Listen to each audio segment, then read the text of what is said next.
Hi everyone, I'm Susan Birch and welcome to another episode of the Health Detective podcast. As you know, I always like to try and bring on guests with something new and exciting to teach us about in the health and wellness world. And today I'm really excited to have Sarah Pugh. Sarah works in the field of quantum metabolic theory, and I'll let her explain that to you.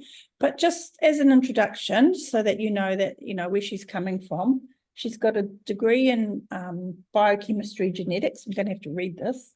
A PhD in molecular mechanisms. She studied protein folding in Alzheimer's and Parkinson's disease. She's worked as a postdoctoral researcher on heart, muscle cells, cholesterol, and statins. She's a published author in many peer-reviewed journals. She's trained in functional neurology. She's a Pilates teacher. And she also trains doctors and therapists and helps people like me to get a better understanding of biochemistry and neurology. So, Sarah, I hope I haven't missed too much out of that introduction. Thank you so much for coming.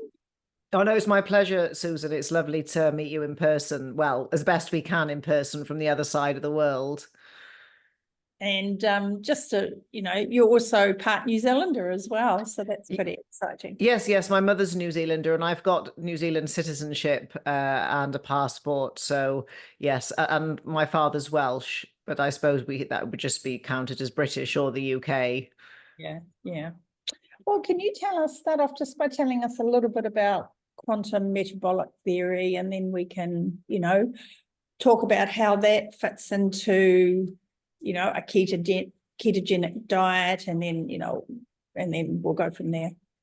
Okay, so with quantum biology, it's sort of looking at how quantum mechanics, which is sort of how subatomic particles such as electrons and protons behave, but in biology, but also because light has particular properties, and as does water, it's looking at biology through a biophysics lens. So it becomes much easier to understand what is actually working and what's true, because quantum mechanics and mathematics are our strongest science at the moment.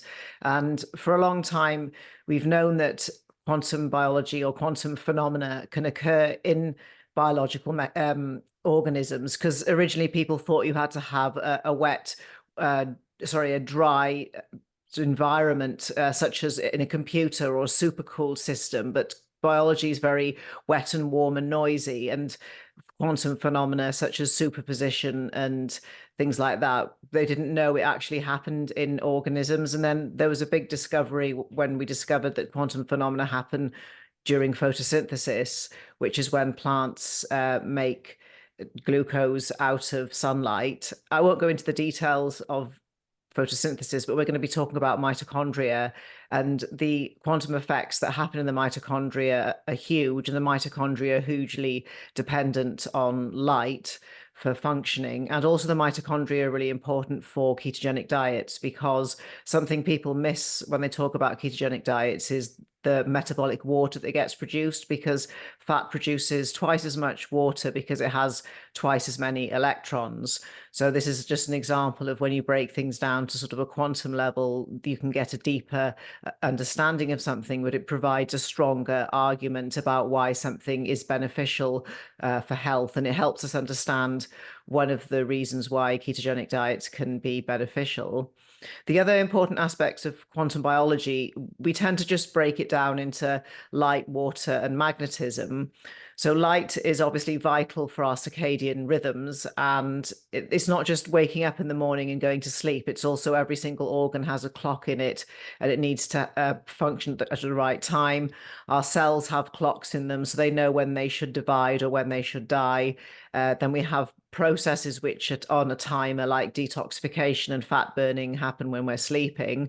And then when we want to transcribe genes, there are gene clocks as well. So the body's like a very organized airport, and we all know the intricacies of what goes on in an airport. And if there's something not quite in timing in an airport, it creates havoc. Planes don't take off. There are massive queues. So that's why the cell cycle, the timing of our bodies, our cell clocks are so important, our circadian rhythm. And the sun is the only thing which can set our circadian biology. And there are numerous studies on how the better or stronger your body clock is, the better your health span and your lifespan.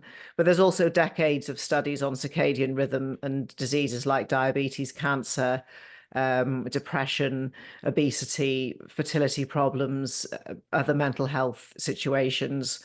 So I think it's something that most people are aware that when they've had repeated bad night's sleep, they don't feel great, but I don't think they understand some of the other aspects which are affecting their circadian rhythm, such as being exposed to the wrong light, such as artificial blue light, missing sunrises, and things like that. Because the light that comes in on the outside needs to propagate all the way inside the body to get the message to our mitochondria, because they're basically like our microprocessors. They need to know when to burn fat, when to communicate with the immune system. They can communicate with our genome because there are many, many, many of them in the cells, and there's only one nucleus. So the mitochondrial DNA outnumbers our DNA. So they have a huge sort of control over the bodily processes, and they're intimately tied to sunlight. So their circadian rhythm is vital to basically everything in how we function, because people may think of them as the powerhouse, the mitochondria, but they do a lot more than just making ATP, because ATP isn't our primary energy source anyway. Then when it comes to water, this is again something that gets hugely overlooked because people are not fully aware of the difference between bulk water, structured water, coherent water, exclusion zone water, metabolic water, deuterium depleted water. And like I mentioned at the beginning, when you follow a ketogenic way of eating, your body or your mitochondria are going to produce twice as much water, which is deuterium depleted. And then this water is going to structure into the fourth phase or exclusion zone water when it encounters a hydrophilic surface. So that would be a membrane, the inside of a blood vessel, your gut lining. And this gel-like water is vital for communication in the body, protection because it's an exclusion zone, so nothing can cross it. So it makes a protective barrier. So we can imagine how important that it would be in blood vessels or in the gut lining. But also fundamentally, water is our battery, and it's a semiconductor. So this is what I was saying: the ATP isn't our primary energy source; our water battery is. And this has been proven twice over by Dr. Gilbert Ling, first of all. Then the experiments were repeated 10 years later, I think in either 2007 or 2017, and it was proved that it's not possible for ATP to be our primary fuel, but that doesn't matter if you're doing a ketogenic diet and getting plenty of sunlight, because the other interesting thing about water, especially exclusion zone water, it absorbs red light, and the sun always produces red and near infrared light 24/7, 365. So whoever or whatever made the universe made sure that all mitochondria, if they had to, could receive red light. Then magnetism is something which people just think of as a fridge magnet, and they're thinking, well, how have I got magnets in me? And it's like a different kind of magnet. So people are familiar with blood, and it's got iron in it and oxygen as well. And both of those are magnetic. So iron's magnetic and oxygen's paramagnetic.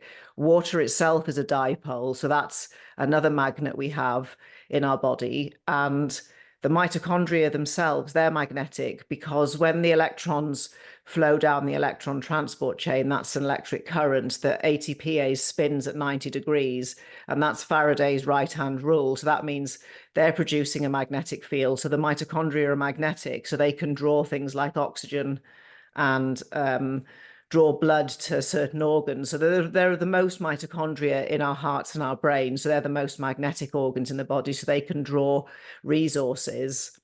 Also, the heart's really interesting as well because it's a giant magnet. And when it sucks blood in, because it's not a pump, it's a suction vortexing hydraulic ram. So it sucks the blood in, and it vortexes it by twisting, creating this spiral, and this creates our biofield, our main or energy or biofield of the body, a big toroidal field or a torus wave. And nobody disagrees with this because we can measure it, and it reaches over 25 feet outside the body.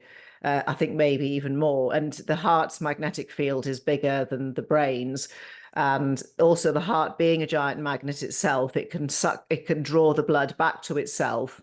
And then because of the charge separation that happens in blood vessels, the exclusion zone lines the vessel, and the bulk water gets pushed into, say, the positive charge, sorry, gets pushed into the bulk solution, which would be blood. So the lining of the vessel is negatively charged. We've got positive charges that want to repel. Then also blood cells themselves are negatively charged. So in effect, the blood in part moves itself by electrostatic propulsion.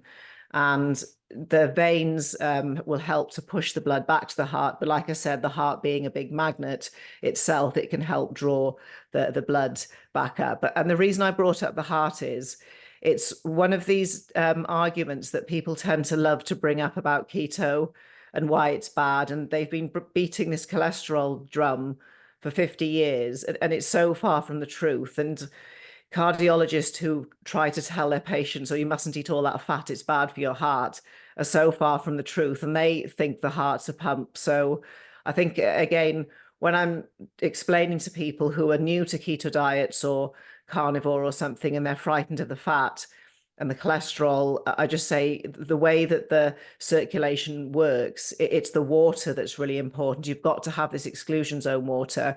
You've got to have this charge separation in your blood. So you don't want things clumping together. You want everything nice and spaced out in the blood, so it all moves along. And cholesterol is going to be in the blood because it's just there anyway. And this idea that it's blocking up arteries, when the artery is covered in exclusion zone water that's negatively charged and it's keeping things away, that the cholesterol is just going to keep on moving by. So it's a problem with sort of damage to the blood vessels or inflammation. We all agree that high blood sugar and smoking causes heart disease because it actually damages these blood vessels, and it just destroys or knocks off the exclusion zone water, and then now things can get stuck, and cholesterol just happens to be floating along in the blood and gets the blame. And I think that sort of covered for people why water and light and magnetism are important in the context of ketogenic diets, because I think I asked you before we started what your audience used to listening to, so I thought I'd use some examples of things which they maybe have heard people talk about the heart, maybe Malcolm Kendrick or Professor Bart Kay. He talks a lot about how it's nothing to do with cholesterol. And then talking about ketogenic diets, you've had a variety of people. You said you had Dr. Bickman on, who would have talked about insulin resistance and how insulin resistance and high blood sugar are bad for the heart. And then I've just added on now to maybe talk about other aspects of why glucose is an inferior fuel compared to fat. And we could possibly explore it more sort of in a quantum level, looking at what's going on at sort of at the mitochondrial level. That is fabulous, and there's a lot in there. And I guess my summary, or part of my summary of that, would be that light, our exposure to light throughout the day is absolutely vital, and that light is penetrating our body into all our organs and tissues and getting into our mitochondria. And that is actually giving our mitochondria a lot of signals about what to do, when to do it, and helps to, promote healthfulness if we're doing it right, or if we're not doing it right, then the mitochondria are not getting that stimulus that they need. Yeah, that's the essence of it, because first of all, only near infrared can penetrate the body, and near infrared light can or red light can make the ATPase spin in the absence of food electrons. So that's really important, that we can actually get energy from the sun, because only 30% of our energy comes from food anyway. So that's one wavelength of light. Then if we move up a little bit, I'll just jump into the blue light. So the blue light doesn't penetrate as much. So I'm talking about artificial blue light from screens and things like that. That can signal to the eye. And we've also got melanopsin receptors in our skin and in our eye. So that's how the blue light signal can get in, because it's in our skin. So therefore the signal can get into our blood. And blue light at the wrong time, people probably know in the evening, is going to tank out or destroy their melatonin production. So that's one bad thing it does. And the mitochondria need melatonin for repair, and we need it for autophagy and apoptosis, not just sleeping, and for regulating sex hormones. The other thing that artificial blue light does, it disturbs or interferes with complex number 4 in the mitochondria, and that's the one that makes water. So blue light can be sort of dehydrating at the cellular or the molecular level.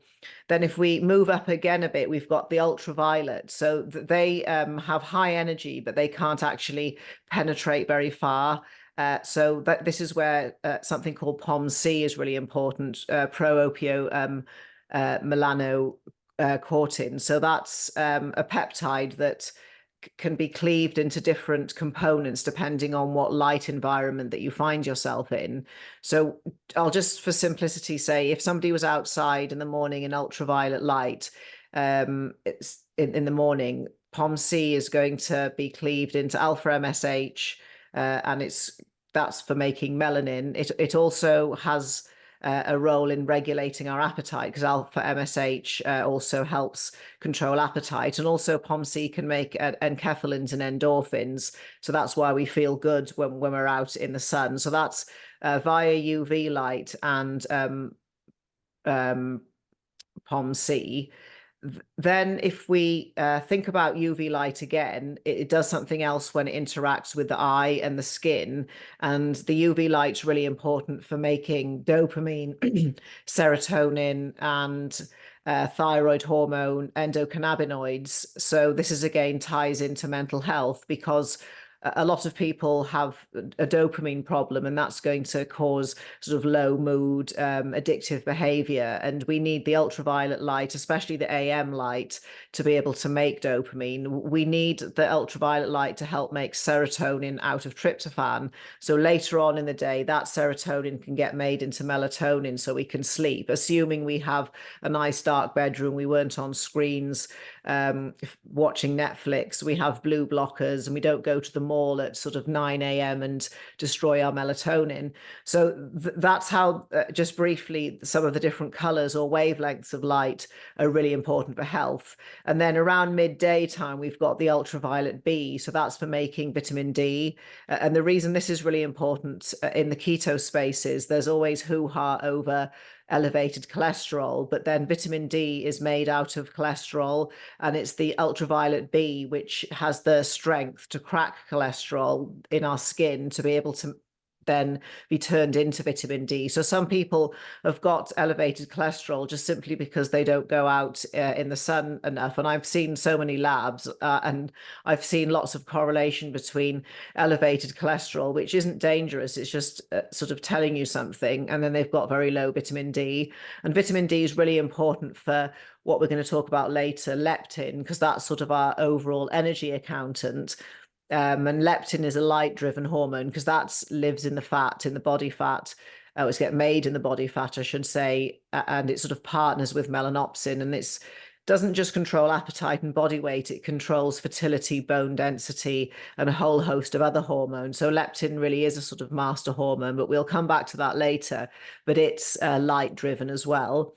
The other hormones which are really important, especially in relation to ketogenic diets and mental health, would be with this peptide POMC I mentioned earlier. If somebody's inside under artificial blue light, so even just having your windows shut without having your computers on, that's going to make a blue lit environment because the near infrared light and the UV can't get through the glass. So what happens here is this peptide POMC gets broken up into something called ACTH and CLIP. And ACTH raises cortisol, so that's going to make us feel stressed, and it's going to raise blood sugar, but we didn't even eat anything or encounter a nasty person. And then CLIP is an insulin secretagogue, so it's effectively going to raise insulin. So this situation of sitting in blue light has the, it's a primer for type 2 diabetes and insulin resistance. And I think this is one of the reasons why sometimes people don't quite get the results they were hoping for in a keto or low carb, because they haven't factored in the fact that blue light can act sort of like a carb in some way. So that's sort of the overview, without getting too complicated, about how these lights that we can control ourselves, because we can buy different light bulbs for the house. You could buy incandescents, which don't have blue light, and you can open windows, you can eat your food outside. It's just some people didn't know that this was the case, or they just thought it was the food, or they thought they had to go from 20 grams of carbs to 0 carb, whereas actually they need to change their light bulbs, get some blue blocking glasses, go outside more, and then they would find they'd have better control of their blood sugar. And the other problem with blue light is the artificial blue light from screens. It depletes our dopamine. So either people are going to be more addicted to their phone, or most people have other addictions. So they might smoke more or eat more or whatever. So managing this blue light is really important for mental health, but also for metabolic health. And when we come to talk about leptin later, too much blue light can actually indirectly damage leptin. So that's another reason why being inside, away from nature, can cause problems for people and their weight. I think those are, really valuable points to emphasize for people, because what I see is people are exercising more, cutting calories more and more. They're ending up on 1,000 calories a day or less, and then they're going to CrossFit. They're doing so much training, and they're gaining body fat along at the same time. So yes, because I suppose if they're getting up in the morning, missing the sunrise, exercising in a blue lit gym, that they're priming themselves for leptin resistance, because seeing the sunrise in the morning light is vital for the leptin melanocortin and the central retinol pathway, because they're our energy governing pathways. And then, as we know just from sort of how the thyroid works, because leptin controls the thyroid as well, that these people often just have a coffee for breakfast, so they've shot their cortisol through the roof as well. And then we don't know much about what they're doing in the evening, whether they're blocking blue light or whether they're eating after sunset. But also working out in a gym that's full of blue light and without the windows open are not very good for our mitochondria, because a lot of people don't know this, but the mitochondria make melatonin all the time, especially when you move, not for us for sleeping, but for themselves, because exercise is intrinsically sort of it's hard work. So they're repairing themselves as fast as you're asking them to pump out more energy for you. So exercising in artificial blue light can actually be sort of problematic. You can get around this by opening the windows or I take a little near infrared lamp in a bond charge where nobody even notices, or exercise outside. Luckily in the summer, people just tend to open the windows anyway. And then the other problem with the gym is you're surrounded by 20 or 30 people who should be working out, but are just looking at goodness knows what Amazon, Instagram, TikTok cat videos. So you've got all of these mobile phones around, and non-native EMFs, there are numerous ways in which they interfere with the mitochondria. So first of all, they're very dehydrating. So they're going to take about 15% of your exclusion zone water. So we need that for every function in the body. I won't go into details. People, if they want to know about water, they can look into Dr. Batmangelli's book. He's been around for about 30 years, and he wrote it in a very simplistic way. And not much of it was proven, because Dr. Gerald Pollack hadn't written his 4th phase of water book by then. But also the other problem with the non-native EMFs in the gym is that they create calcium cascades, which is a problem again, because calcium, where it shouldn't be, can go into arteries, it can go into the soft tissue, because this study's been done on astronauts, and they get exposed to lots of non-native EMFs, which knock the copper off the bone, which is the bone's a semiconductor. And then this process then means the collagen loses its calcium. And we all know that we want calcium in bones, in teeth, not galloping around the bloodstream. And also these kind of cascades are very stressful for the mitochondria. And in general, just all these non-native EMFs in the gym, our mitochondria are geared to being programmed by sunlight. So that's the UV, the visible and the infrared, and anything that we've created artificially, it's still light, it's still electromagnetic radiation. It's just we can't see the light, but the mitochondria can detect it because it can propagate. It's called like a topological effect. It creates an effect on the skin, and then we are sort of non-linear optic sort of organisms. We can amplify very small signals from our surface deep into the body, so it creates a load of background or white noise to the mitochondria. So it's a bit like when we're trying to write a blog or work or do an exam and there's loads of noise. That's what it feels like to the mitochondria, having all this non-native EMF around. It's confusing for them. And in quantum physics, we would refer to confusion or lack of coherence as chaos, whereas as a biochemist or a biologist, we call chaos inflammation.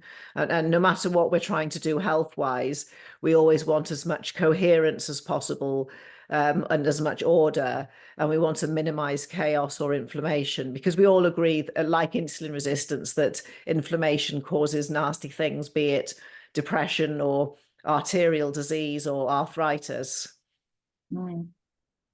Does this effect of light influence our food? So the light that our food is exposed to, does that have an impact? Oh yeah, massively, because if you think about it, say at the equator, there's a huge amount of ultraviolet light and solar yield, and there's more deuterium there. So the fruits tend to be very big and very sweet, sort of like pineapples and mangoes. And also the quantum information, because I mentioned photosynthesis at the beginning, that's sort of a barcode that gets encoded into, say, the pineapple in Costa Rica. So the pineapple, there's a location stamped into the pineapple, but there's also the amount of light that the pineapple was exposed to, and then there's going to be an amount of deuterium. So the person or the animal that eats the pineapple at the equator, they're fully equipped to be able to deplete the deuterium because it's so hot there. And also the way in which electrons from carbs go into the mitochondria, it's slightly different. Complex 1 is an ultraviolet receiver. So your mitochondria know whether you ate carbs, and they also can read the barcode on them because the electrons go from complex 1 to 4, whereas the fat electrons just jump the queue and go into complex 2 and finish off in complex 4. So again, if you eat a pineapple and you live at the equator, everything matches, it's the right location, the amount of deuterium your body's expecting that, or your mitochondria are, they're equipped to be able to deplete it, and the quantum information matches the mitochondria are expecting this kind of food. So that's all good. Say if I ate a pineapple in the UK in November, according to my mitochondria, something impossible's happened, because first of all, it's the middle of winter, so there shouldn't be any fruit. And secondly, show me the pineapple tree in London or Leeds or Manchester. So again, this is creating chaos because it's very confusing information, but also it's a very large amount of deuterium.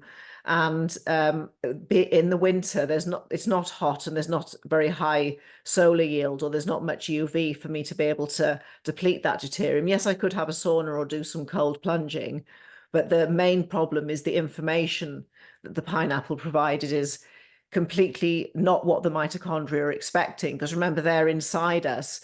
So they sort of rely on signals from the outside to make predictions on, should I be doing this or sleeping or burning fat or talking to the immune system. And if you put a pineapple in, say in the UK or even in New Zealand in November, it's just going to be extremely confusing for it, or for the mitochondria that received the pineapple. Because fundamentally with the food we eat, via some processes we won't go deep into, like glycolysis, the Krebs cycle, the protons and the electrons are pulled off the food, and the protons power the ATPase and the electrons go down the electron transport chain.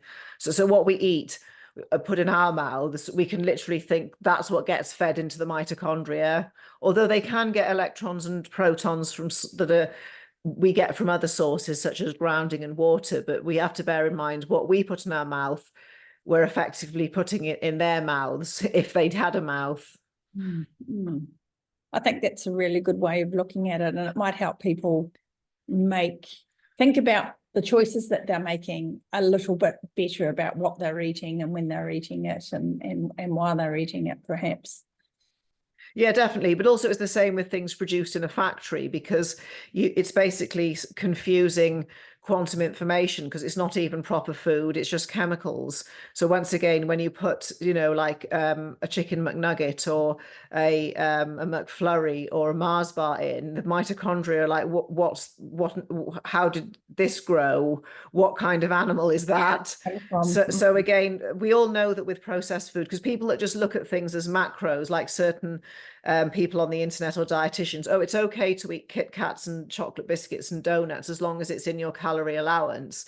But the information that you're feeding your body is really chaotic and awful. And also there's loads of deuterium in processed food. So that's one of many reasons why this counting calories has many flaws to it. But yes, you're completely correct. The more you know about food, I think especially at a physics level, because it's very easy to dissociate from food a bit when you think about it in electrons and protons and deuterium, and you can kind of detach a bit of your emotional attachment to food, because we all have that.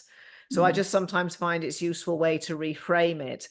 And also with other clients and people who've got a fear of deprivation or being hungry, if you explain to people you can nourish yourself by getting energy from sunlight, you can draw free electrons in through your feet when you're grounding, so you're always going to have enough, you're always going to have enough energy. And back to leptin again, that's what leptin actually senses in your body. It doesn't measure how much body fat you've got per se. It wants to know, how much water have you got, how much melanin, how much vitamin D, how much light have you absorbed, how charged up are you on an electronic level, how good is your redox.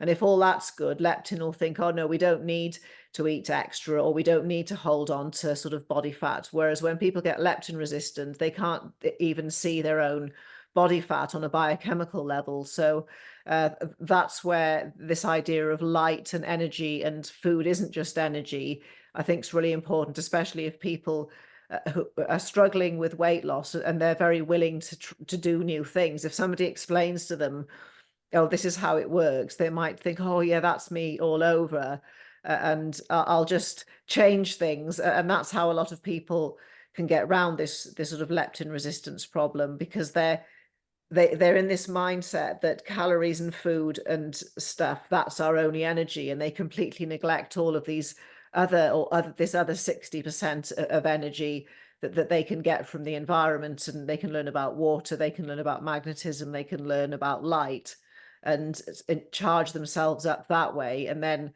there's not this desire to eat, or this desire the biochemistry has to hold. Can you just explain a little bit more about, or just give a real brief explanation of deuterium and water? Because I don't want people to sort of think that it just means downing glasses of water to get water into your body.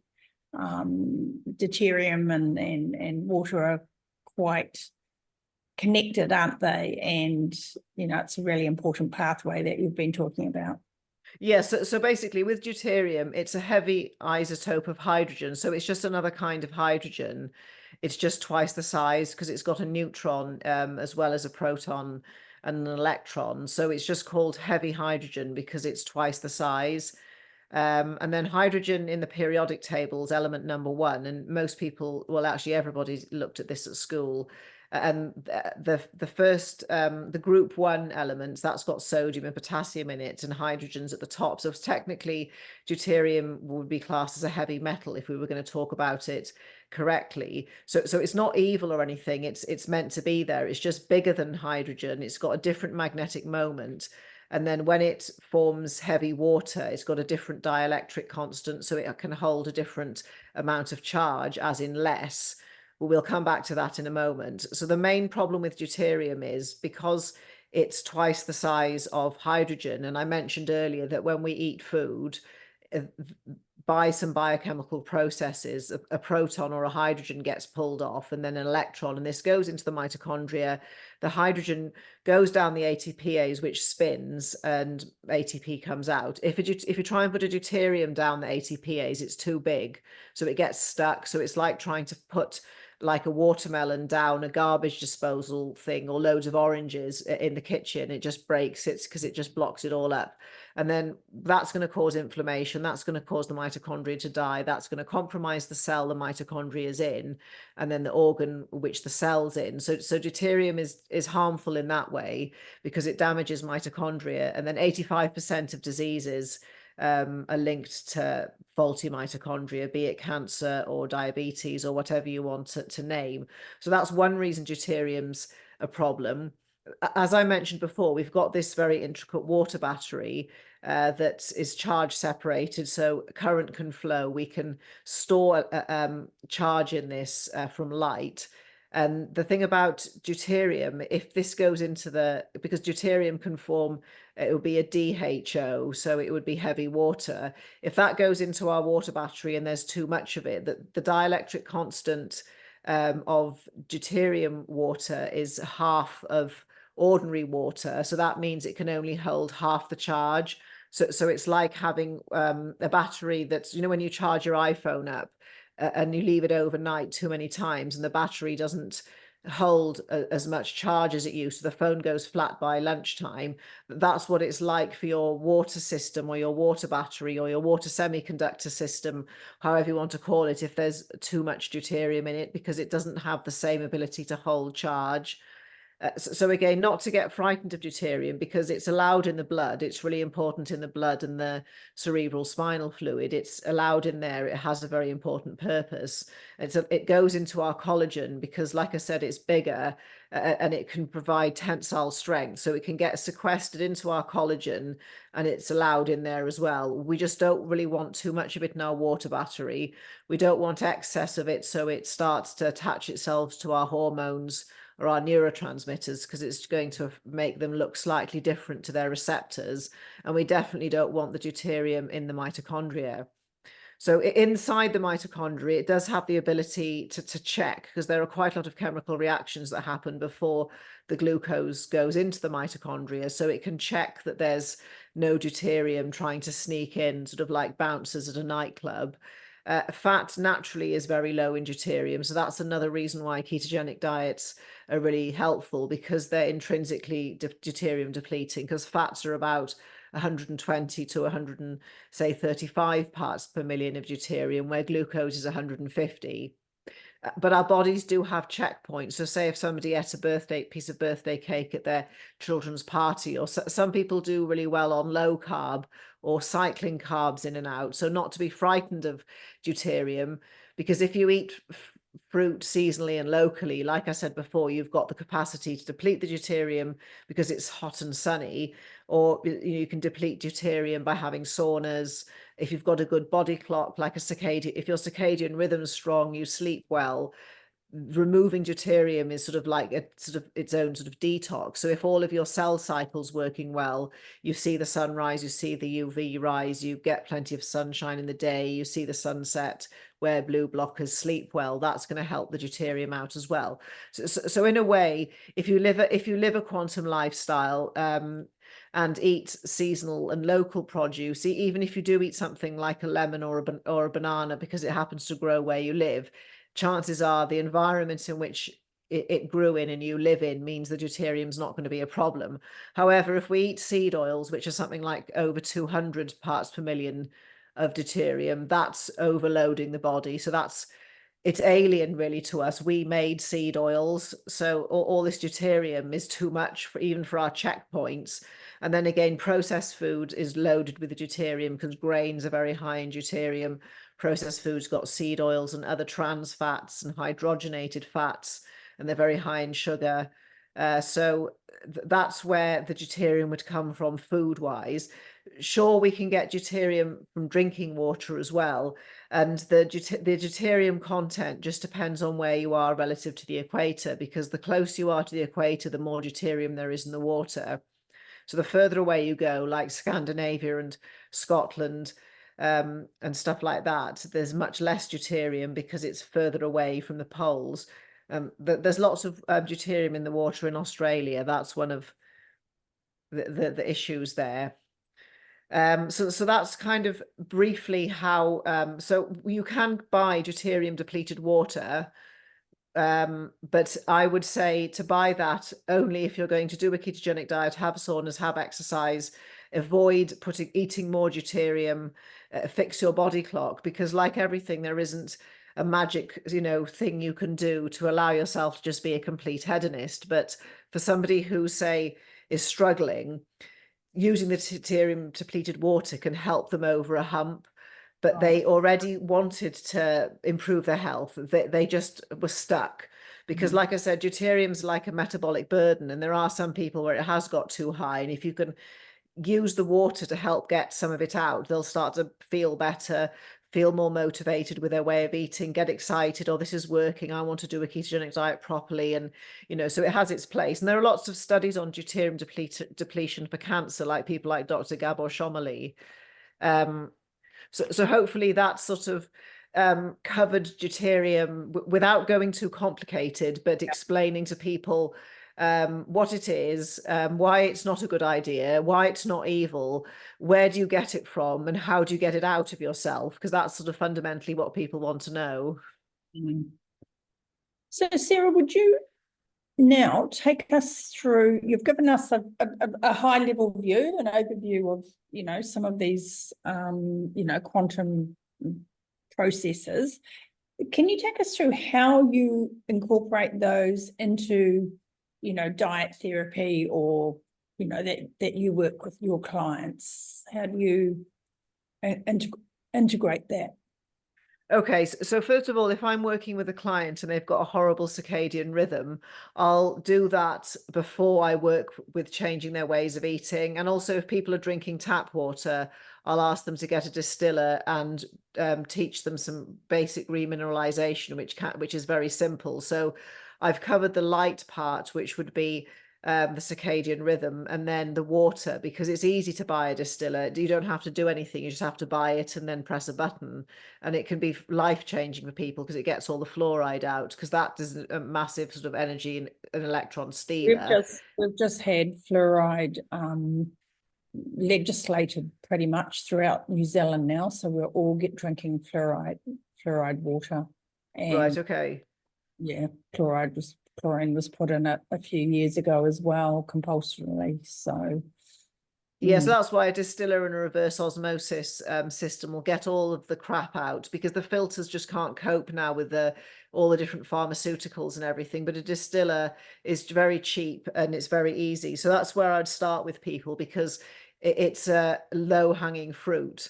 And then I would make sure that they have a decent circadian rhythm and they can sleep properly, because when people initially get introduced to ketogenic diets, there can often be teething issues where people can't sleep because they're used to eating carbs late in the evening.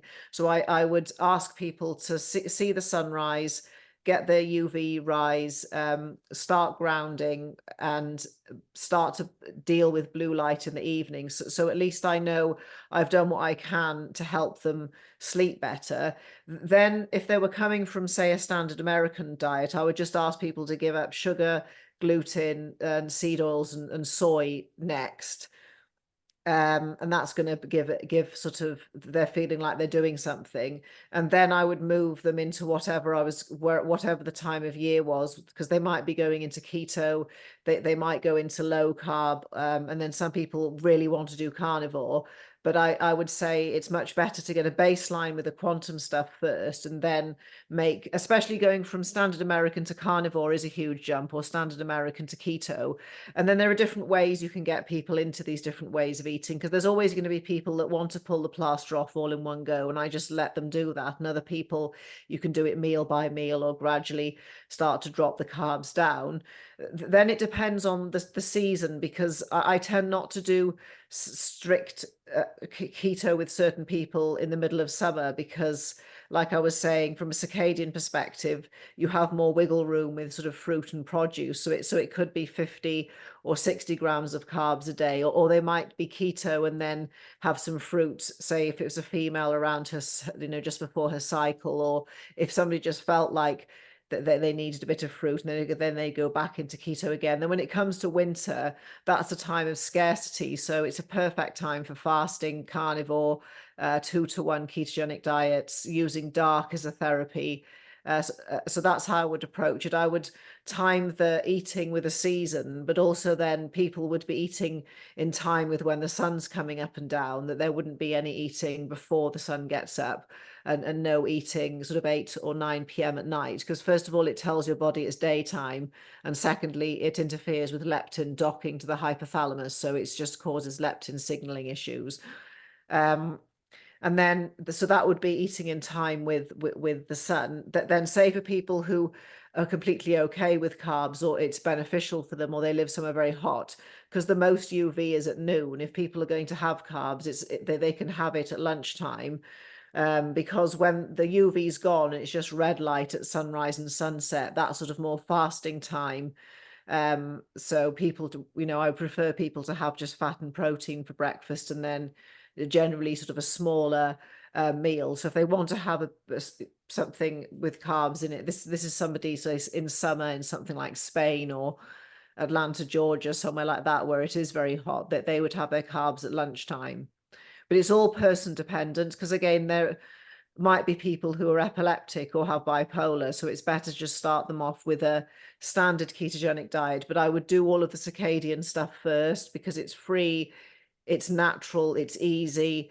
They should be doing it anyway. Whereas I think for a lot of people, changing their way of eating is really difficult, because hopefully we're not emotionally attached to our light bulbs or things like that, whereas people are to their food. So I find the quantum approach, I always do that first, because also no doctor can say, well, why are you asking people to go out for a walk more? Why are you asking people to get off their computers? Why are you asking people to see the sunrise? Why are you telling people not to eat pizzas at 8 p.m. at night? Whereas when it comes to opposition from doctors or whatever, some just let me do whatever I want and others interfere. So I found the quantum approach is a much easier way for me to work with doctors, and then they're more likely to cooperate over the keto, because they've already seen, oh, this person isn't an idiot, it's just doing natural things. The patient's happier, the patient wants to do it. Oh, well, might as well just let them get on with it then. That's excellent. I did have a question and I've forgotten it. Oh, it was about fasting. Fasting is all the rage at the moment, and, people are doing everything from, sort of intermittent or, time restricted eating right through to multi-day fasts, regularly.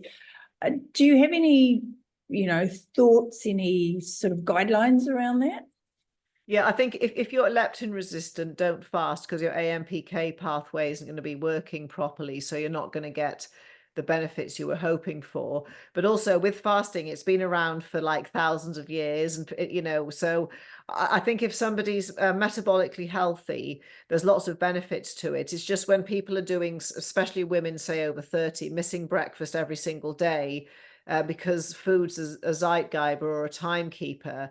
So by missing breakfast, you're missing one of the sort of timekeeping elements. But people who skip breakfast tend to get cortisol problems and leptin problems. So if they want to have 2 meals a day, just skip dinner. It just works much better. That's what I do if I'm going to skip a meal, which I do sort of reasonably often. And I think actually doing a longer fast less often is actually better than repeatedly doing these sort of 16 8 days, just personally. But I think it depends on the gender, it depends on the age, it depends on people's lab work as well. Because if somebody's got really low leptin and adrenal fatigue and stuff like that, because you can have high leptin or low leptin. If somebody's in a fight or flight state and you start to add fasting on top, that their body thinks they're starving, and it's just going to create more cortisol and more stress.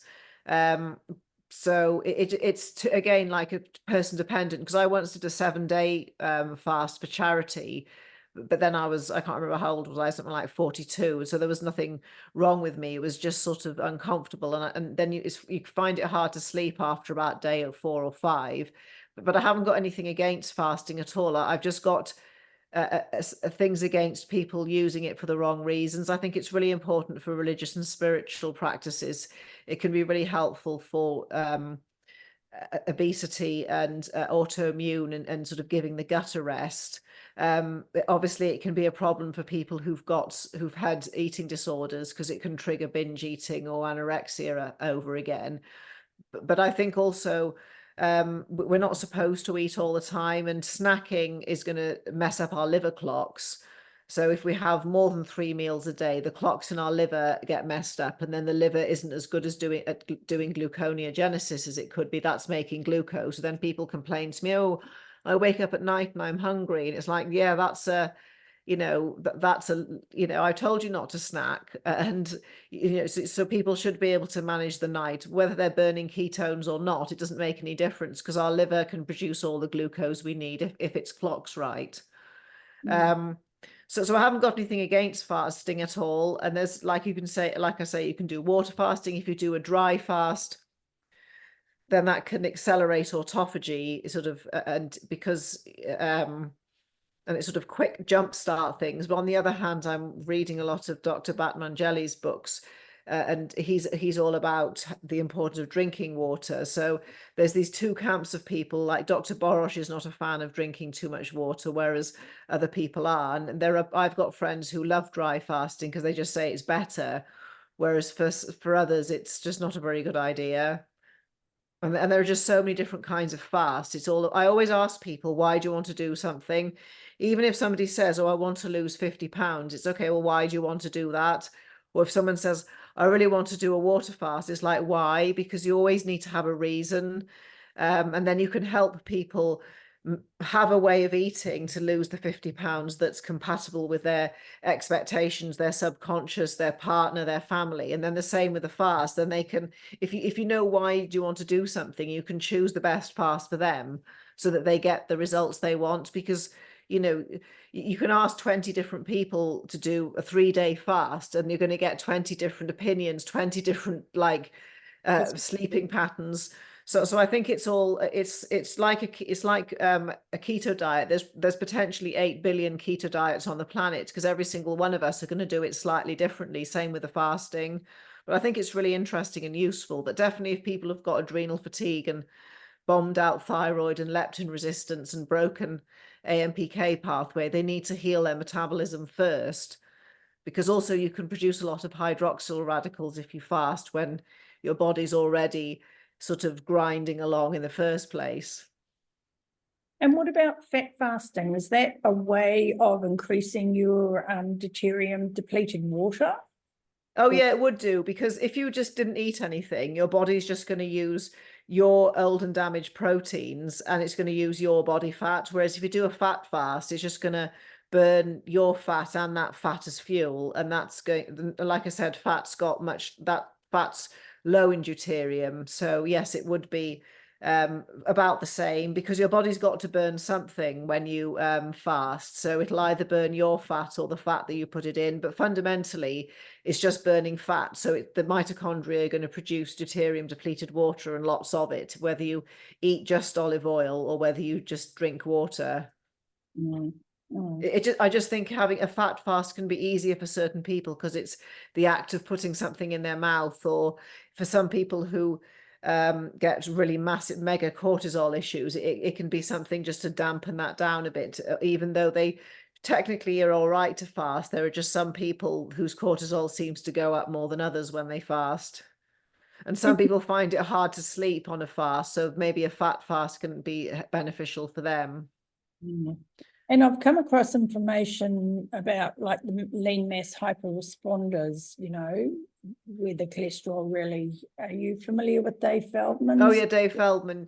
Yeah, I know what that is. The thing is, I tend to look at cholesterol through a quantum lens, that it's a non-visual photoreceptor, and when it's elevated, I'd want to know all about people's ultraviolet A exposure and ultraviolet B, because you could have elevated cholesterol because you've got low vitamin D because you're never in the sun. But also when you go out in the ultraviolet A, that's when you make thyroid, and that combines with vitamin A and cholesterol to make pregnenolone, which makes your sex hormones. So if you don't have enough vitamin A, which could be because you got exposed to too much blue light, because that damages vitamin A, or you didn't get enough UVA, that's going to cause the cholesterol to build up because it's waiting for the vitamin A and the thyroid hormone. So I would want to look at a more quantum sort of idea first, rather than I don't, when it comes to biochemistry, because I've done it for that long, I don't want to do it anymore. There's so much about physics and light, and the fact that cholesterol can absorb green light and ultraviolet light excites me. And the fact that cholesterol plays a role in the timing of when genes are expressed and chromosomes divide, and also the fact it can propagate light through the body. I just look at it so differently. So I just kind of ignore people and their lipid panels. When they bring me labs, I'll be, oh yeah, whatever. Tell me about your sunlight exposure. And I'll always find something way worse in their labs, like horrible CRP or horrible something else to really pounce on. So I'm not really the best person to ask about the lean mass hyperresponders. I was just mentioning them in regard to fasting, because it seems for some reason that they don't tolerate fasting as well as other people, and so I just wondered if there was sort of some I don't know. I mean, when I did my 7-day fast, my cholesterol was the highest it's ever been ever. And mine tends to be elevated, but I've kind of shut myself away from. I do know what Dave Feldman's work is, and I really respect him, and I think it's really interesting. The thing I like most about him is, when he talks about if you eat loads of Oreos and ice cream and then go and have a lipid panel, you can have a perfect one.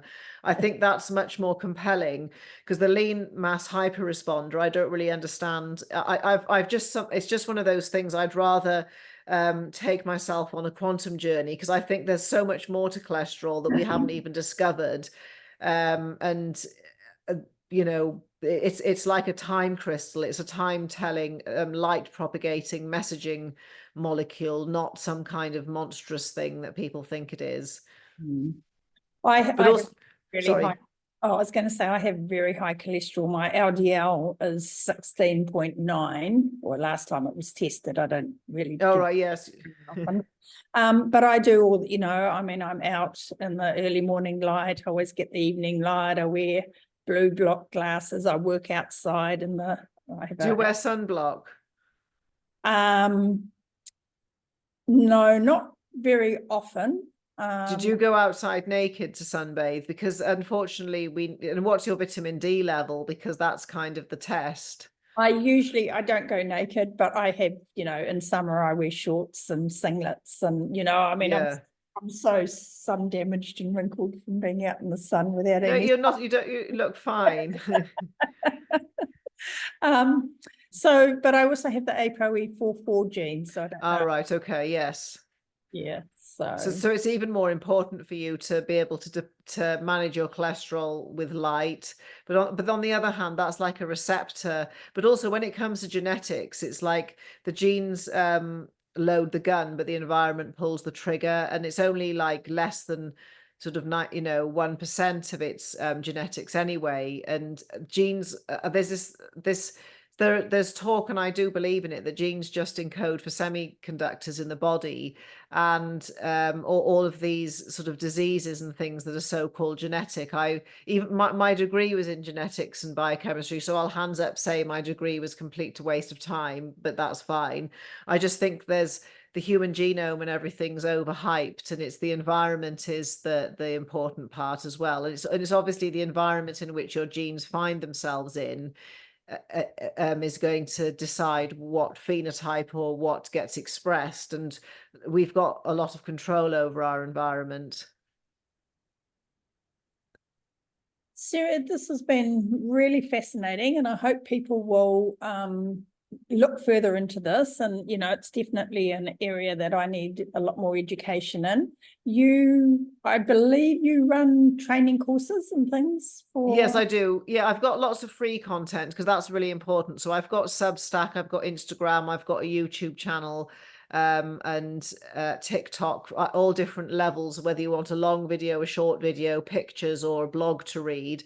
And I've just started the Substack, so there's only 4 posts in there. And I've gone right back to the beginning to say to people, what is quantum biology and why isn't it woo-woo? And it's about some scientists. Then we've done light and we've done water, but very basic, but like written in a way that is not patronizing, but people can learn and absorb.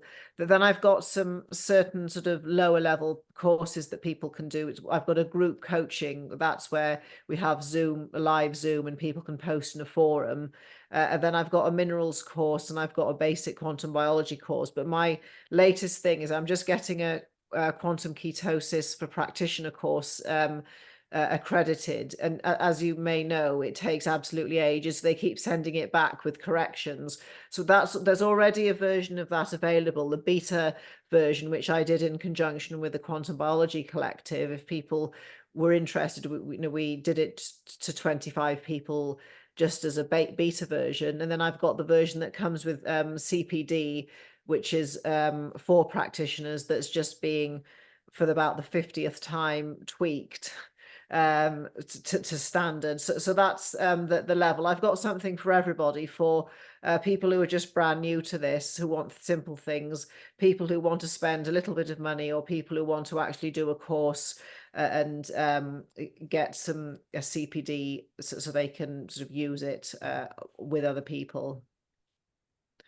I have quite a few health coaches and nutritionists listen to this podcast, and I'm often asked by them what sort of courses I think would be appropriate for them to do. So if you're listening, please go and check out Sarah's training courses, because this could be, I feel, for all of us, myself included, this could be the catalyst or the missing link that we so often get so frustrated about with our clients. We're trying to do everything right nutritionally, and we do talk about sleep and light and things like that, but maybe we could bring a better, more consistent, coherent focus to those. And I really like the way you start with them and then you kind of move into the diet and the other aspects. Yes, but it's also very good for justifying to yourself and people why ketogenic diets are not going to give you heart disease. And they will listen, because when I start talking about physics, and it's not very complicated, that you can't argue with deuterium, and you can't argue with photons of light, and you can't argue with Einstein's sort of photoelectric effect, or Gilbert Ling in the water. So without having to have an argument with people, you can explain to things about food and fat and sugar in a different way.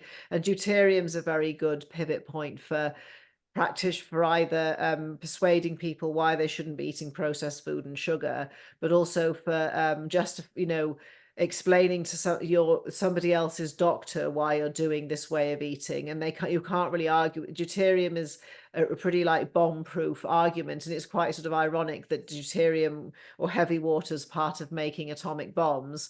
So I think it's really important to have, because lots of people's ears get closed to keto and insulin resistance, and and having a different way to approach it, I think, is really helpful. But also it shows that you understand something in depth, and also just for your own self, sort of, what's the word? I can't. My brain's a bit tired. Just so it makes me feel comfortable. I know I'm doing the right thing, advocating ketogenic diets, and if people do want to eat carbs, I know the best way to cycle it in and out, because I don't think there's anything wrong with that, but there is something wrong with that if you do it wrong.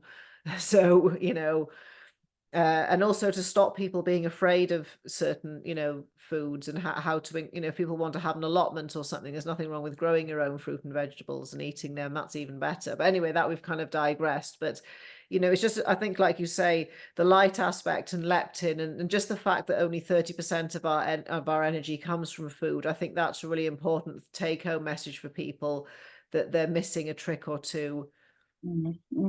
Because we get tired and we think, oh, I need to eat, so I'm not tired, you know, but there's all these, Oh yes, these you other can things. go and have it. You can go and do a cold plunge and wake yourself up.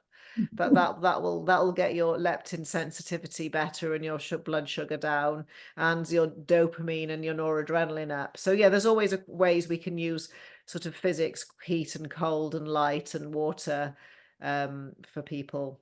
Yes. Well, thank you so much. I've been really looking forward to talking to you, and it hasn't been a disappointment at all. So thanks for helping make this happen. Can you just tell people where they can go and find you? Oh, yes, I go by Busy Superhuman. That's my handle. It's kind of a bit of a stupid name. I don't know why I thought of it, but it's rememberable. So Busy Superhuman, and you've got YouTube, TikTok, Instagram, LinkedIn, Substack, or just Dr. Sarah Pugh, and you'll be able to find me on your preferred social media platform. Thank you. And Thank you. All that's put in the show notes, so everybody can go and check that out for themselves. And I encourage everyone to go and look at your website and download some of those resources. Okay, thank you very much, Susan. It's been really lovely to talk to you, and I'm glad we made it happen. Thanks.